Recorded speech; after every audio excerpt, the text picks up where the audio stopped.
introductions in the chat. Where's everyone joining us from today?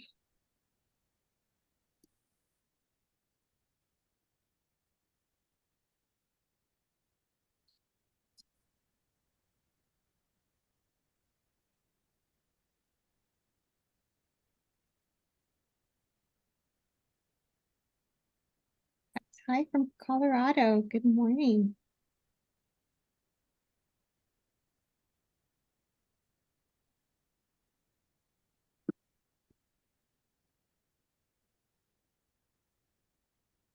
Maine. Morning, Emily from Maine. Beth from Ohio. We have just one more minute here to let everybody join us.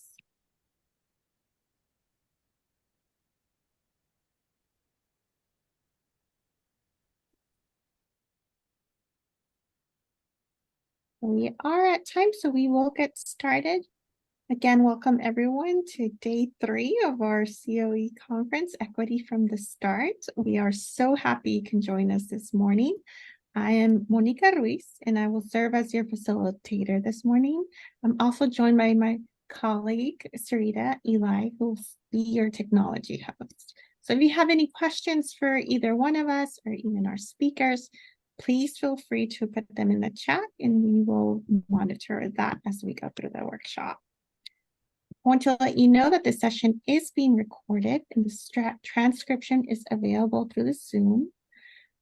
Before we begin, we want to let you know that the views, policies, and opinions expressed in this presentation are those of the authors and not necessarily reflect those of SAMHSA or HHS.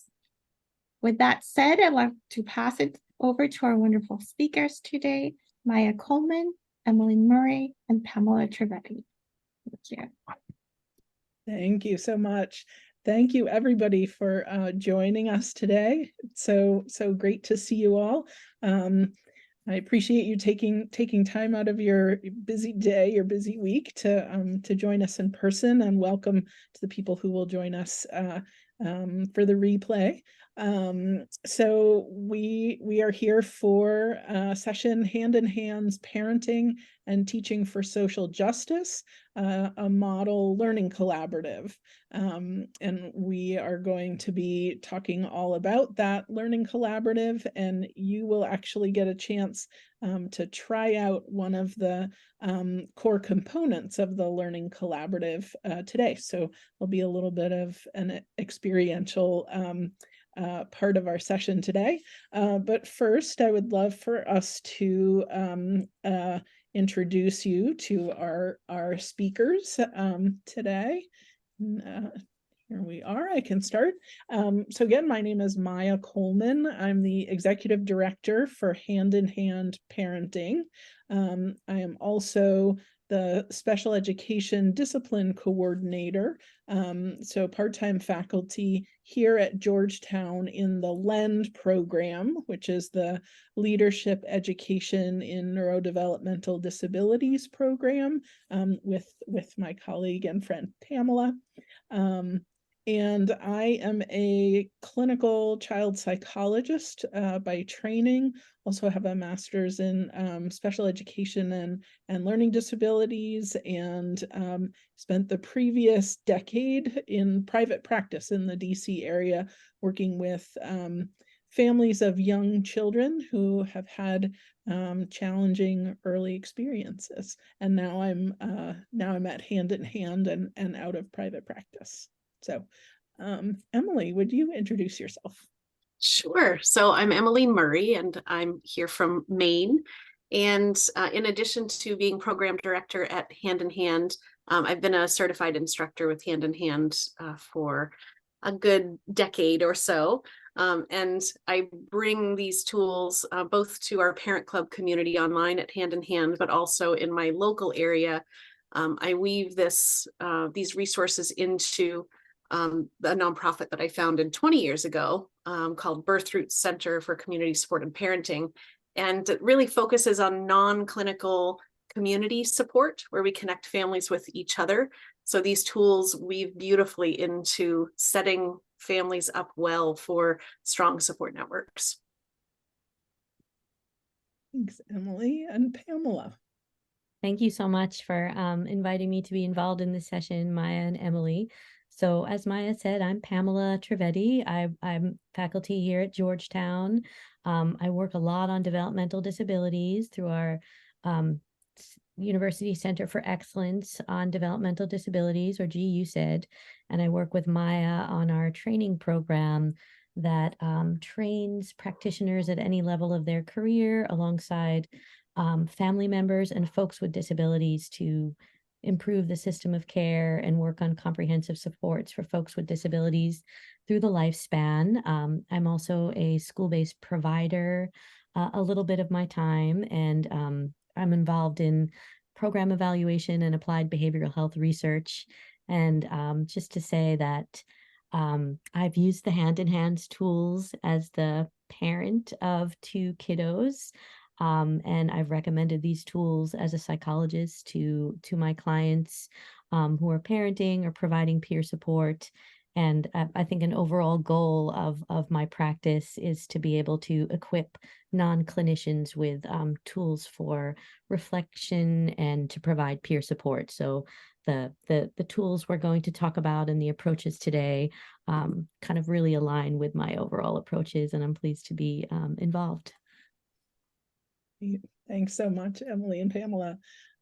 So I thought I would start by telling you a little bit about Hand in Hand as an organization, who we are and what we do.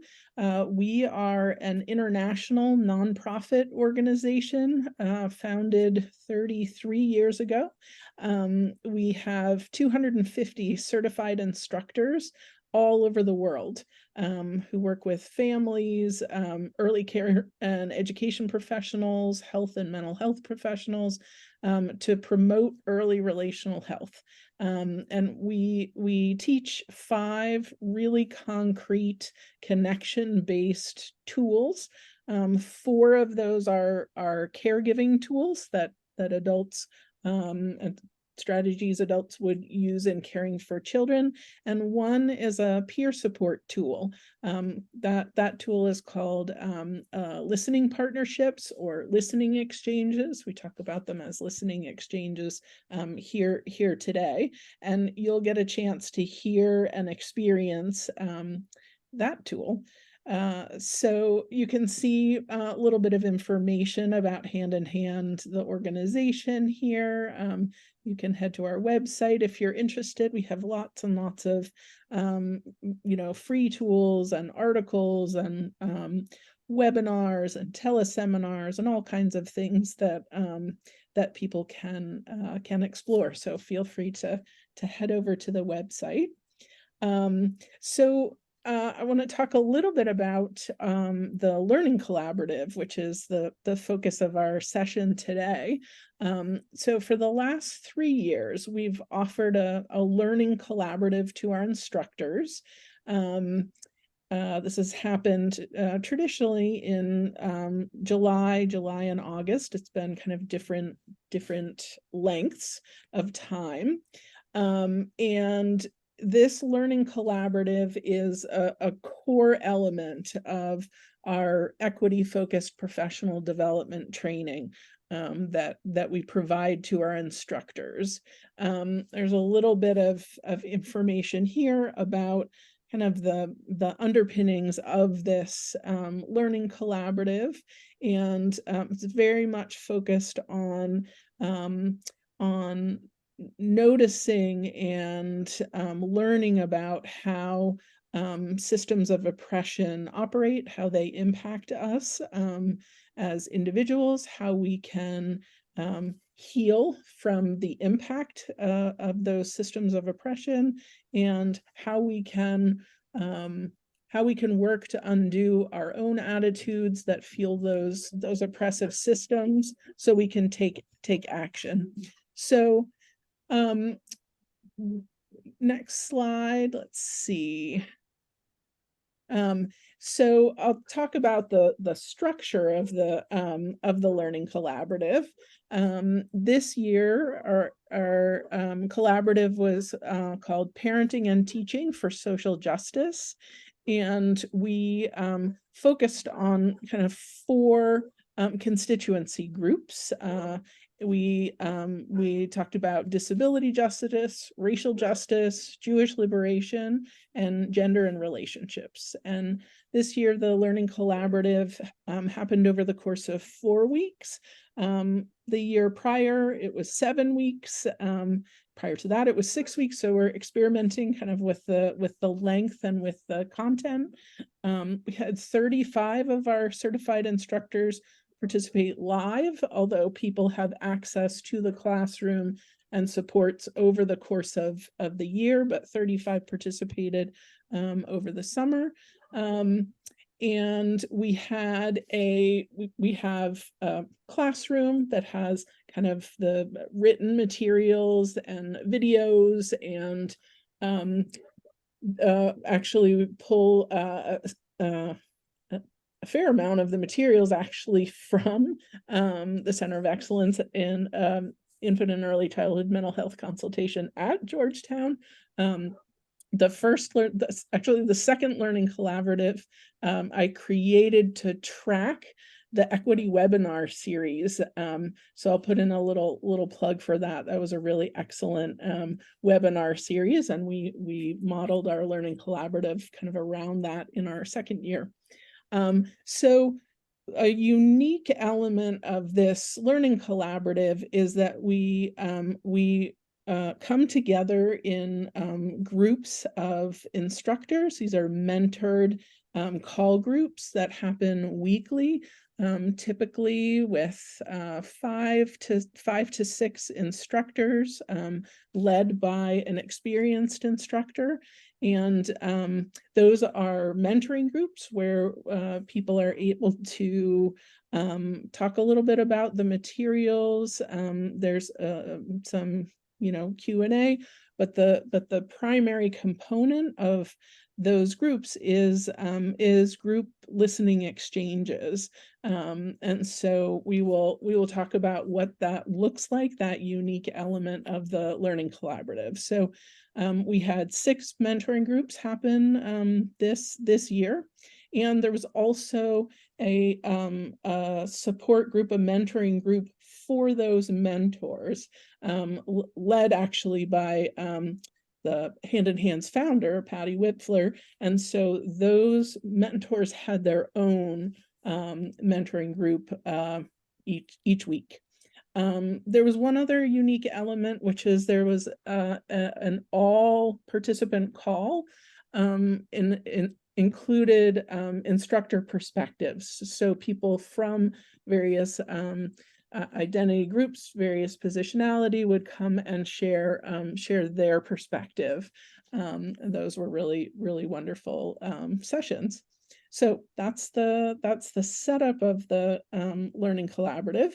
We this year we actually partnered with faculty at Georgetown, with Pamela and colleagues, to conduct a structured program evaluation of the Learning Collaborative. So today we wanted to share, and we will share kind of the evaluation plan, some of the results, and you'll get to hear from some of the participants.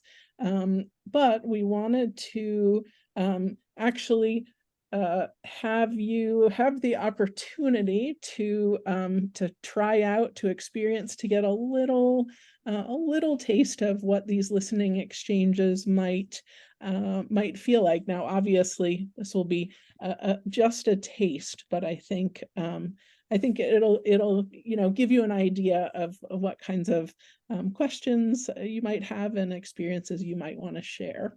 So I'm gonna pass this over to Emily, who's gonna talk with you a little bit about listening exchanges. Thank you, Maya. So listening partnerships are a unique kind of peer support. At Hand in Hand, we talk about how all of us have something called an emotional backpack. And every day we are adding to it, we are taking things out from it.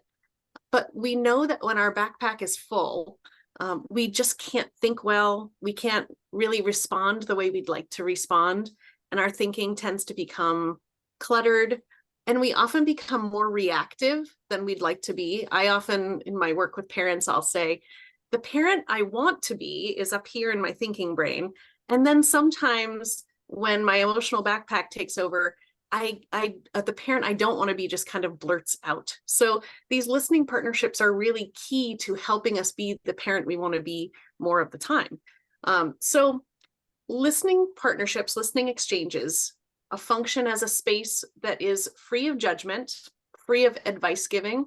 You don't have to filter anything you say. There are no shoulds in listening partnership. There's no agenda of any kind.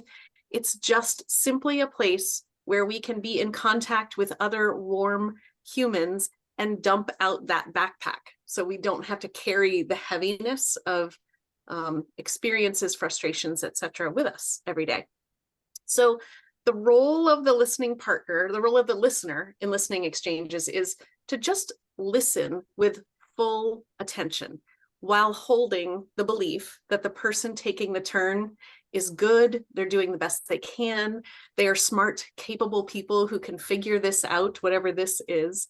And then we have seen that when the backpack has been emptied, it's a little bit lighter, we are able to have access to our better thinking and a wider perspective. We don't get as stuck or reactive when our backpack isn't quite so full. And then we can thoroughly respond and thoughtfully respond rather than in that urgent react mode. So the role of the person taking the turn is to just let that warm attention, which is key to opening up that emotional backpack, to just let it in. And then feelings can flow freely out. So sadness, delight, frustration, pride, resentment, whatever's in there, you can just let it out. Someone will be there to delight in what you're sharing. So the guidelines for how to do listening partnerships are pretty straightforward. And this is a really simple but really powerful tool. So we're going to give you a chance to try it out with just a couple of minutes each of this listening time. Now, don't be scared. I am going to say the word breakout room, but stay with me, hear me out. So we're going to have you each take 2 minutes of this listening exchange to answer 2 very light, simple, no pressure questions. And really, this time is just for you to be in a space with another person who is as passionate about this work and passionate about supporting each other in this work too. So if we can go to the next slide, I'll explain how these listening exchanges will work. And then we can pop into breakout sessions. So the guidelines of listening partnerships are that we take an equal amount of time each. So especially when it's a peer-to-peer exchange, we want to make sure that we're each getting equal time. So we actually do use a timer, and we each take a turn. So while you're taking your turns, the person doing the talking is going to just respond to the questions, the very simple, light questions that we'll share with you in a minute. And then the role of the listener is to don't interrupt, don't ask questions for your own curiosity, no advice giving, no judgment. We're just simply there to be in each other's warm presence. And then the last piece is confidentiality. What is said in listening time stays in listening time, and we don't refer to what another person says in their listening time when it's our turn. We can just start with where we are. As you're going into our listening partnership breakout rooms, let's pop to the next slide so we can share with you these very easy questions. I promise you it will be enjoyable to talk with each other about these things. So 2 minutes each, you'll time yourselves.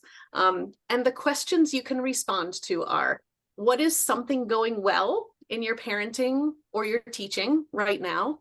and or share your reaction to what we've been talking about so far, questions you might have, or similar experiences you might have had, or things that have piqued your interest about the idea of a learning collaborative or the idea of a listening partnership or a listening exchange. So it's very low key. You don't have to have a plan. You're not in a spotlight. This is just a chance for you to say what comes up for you. So, oh, thank you, Pamela, for popping that in the chat. So with our wonderful tech team, we're going to go ahead and move you into groups of 3. And that way, just in case someone is just able to, kind of be here with one ear and not fully participate, we should have at least 2 people in each room and just enjoy each other's company for these 2 minutes. And then we'll come back and talk more about how these progress and evolve over time and how we use them in the learning collaborative. And the breakout room content is not recorded. Nope. So welcome back, everybody. Thank you for taking that little leap of faith to give this a try. It can feel really awkward at first to do this different kind of connection, this different kind of communication with another person, even a perfect stranger.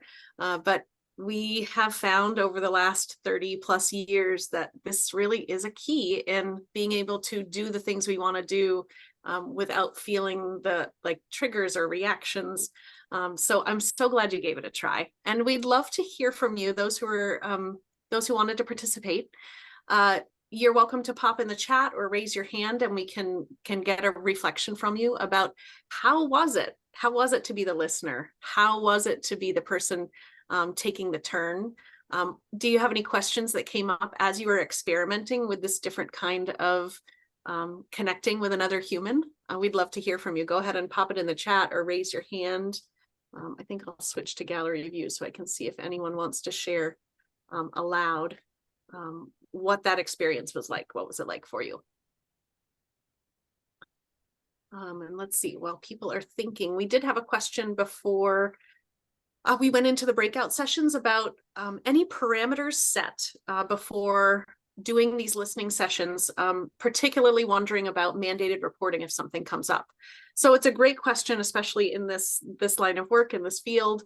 And even if you're doing this personally with another person, as a mandated reporter, you're a mandated reporter. So one of our professionals intensive trainers, Pam Otis, who's a physician up in, is it Michigan, Maya? Michigan?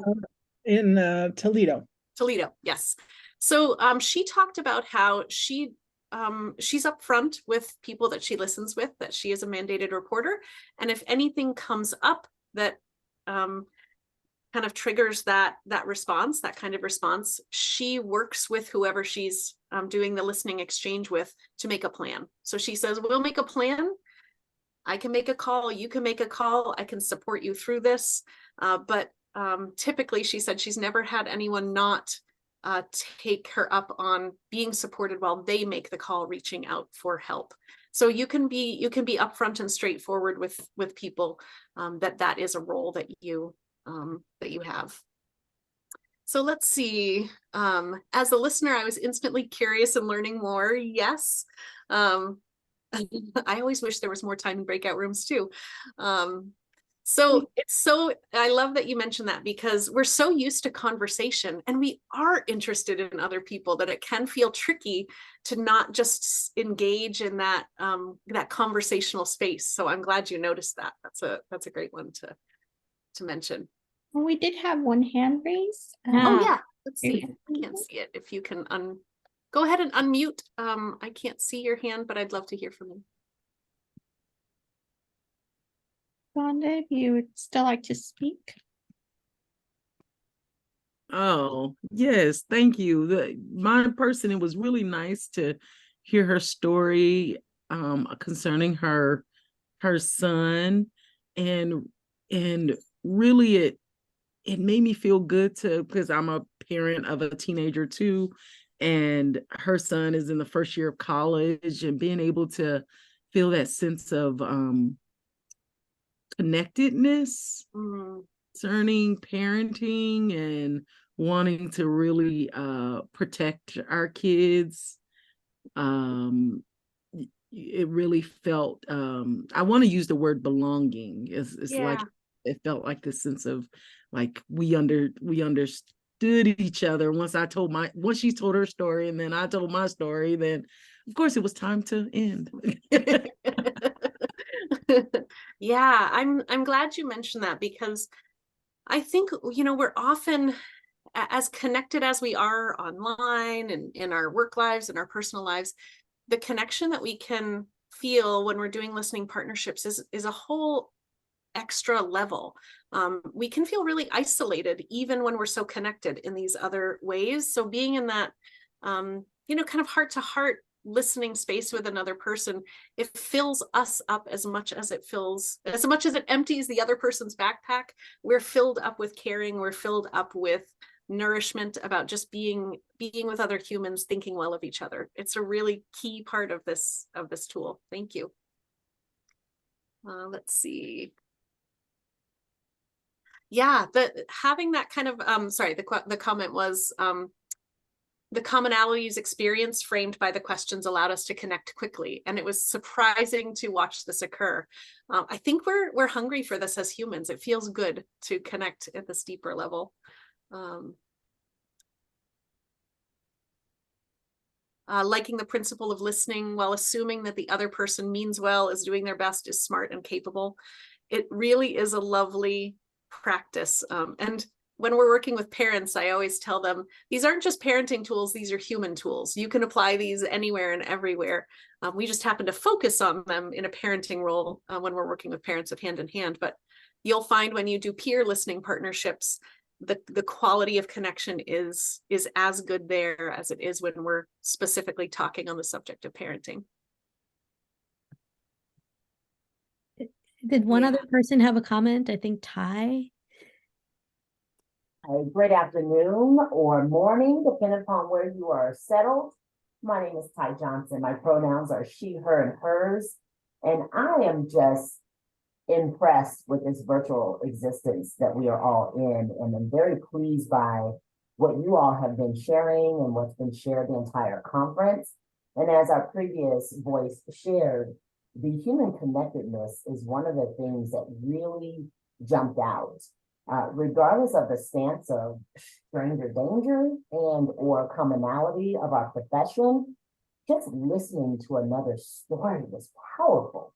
And it just brought me back to our original form of communication and connecting as humans is actually storytelling.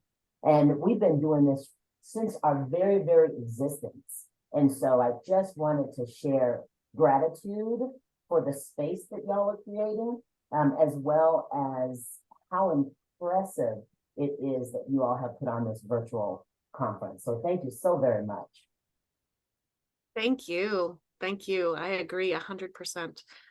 Yeah, being heard in our storytelling. It's really very healing and powerful stuff. So we will have time, hopefully, for more questions at the very end. But Maya, do you want to, or Pamela, I think you're next to go into talking about what happened with this learning collaborative when we used these listening exchange tools too. All right, let me get the slides back up. Okay.